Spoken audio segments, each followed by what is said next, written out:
Hello students, welcome to magnet brains. मैं रूपाली वर्मा। शब्दकोश से आज का शब्द है। देखिए, हम डेली नए शब्द सीखते हैं ना, तो आज हम कौन सा नया शब्द सीख रहे हैं? आज जो हम सीख रहे हैं वो है संश्लेषण। क्या शब्द है? ठीक से बोलिए, संश्लेषण। संश्लेषण, संश्लेषण। ठीक है। अब क्या है, संश्लेषण का मतलब होता है जोड़ना या मिलाना। किसी चीज को हम आपस में जोड़ दें या मिला दें, उसको हम बोलते हैं संश्लेषण। क्या है? ये एक पुल्लिंग शब्द है। कैसा शब्द है? ये एक पुल्लिंग शब्द होता है। अब तो ये पुल्लिंग शब्द है, एक शब्द है। इसको और भी बहुत सारे शब्द होंगे जिनके नामों से हम जानते हैं। जैसे क्या है?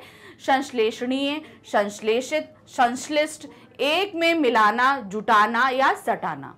तो ये ऐसे शब्द हैं जिनसे हम परिचित तो हैं, लेकिन हम मोस्टली जान नहीं पाते कि इनका क्या मतलब होता है। जैसे हम बोलते हैं कोई चीज़ जोड़ दी, कोई चीज़ सटा दी, कोई चीज़ मिला दी, तो उसके लिए हम क्या कर सकते हैं? संश्लेषित, संश्लिष्ट जैसे शब्दों का इस्तेमाल कर सकते हैं।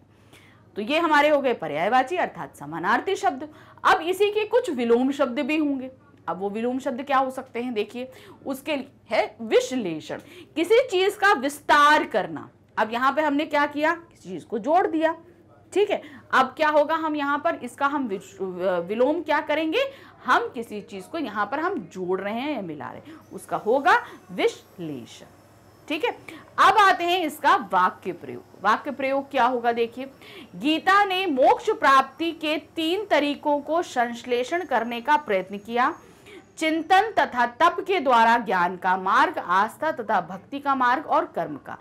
तो गीता अर्थात भगवत गीता की बात कर रहे हैं। भगवत गीता ने हमें 3 मार्गों को संश्लेषित किया है। क्या किया है? आपस में जोड़ा है, जिसमें है चिंतन तथा तप द्वारा ज्ञान का मार्ग, आस्था तथा भक्ति का मार्ग और कर्म का मार्ग। इनको आपस में इन्होंने क्या किया है? संश्लेषण किया है। अब आते हैं दूसरा, अलग अलग वाक्यों को मिलाकर एक वाक्य बनाना संश्लेषण कहलाता है। संश्लेषण वाक्य बहुत सारे आते हैं, तो अलग अलग वाक्य को हम ले लें और आपस में जोड़ दें तो वो क्या कहलाता है? संश्लेषण वाक्य कहलाता है। तो ये आज का हमारा क्या था? शब्द संश्लेषण। हमने कितने आसानी से इसका अर्थ भी जान लिया, पर्यायवाची जान लिए और साथ ही विलोम शब्दों को भी जान लिया। आगे और शब्द है, साथ में बने रहिएगा। Thank you for watching. Bye bye.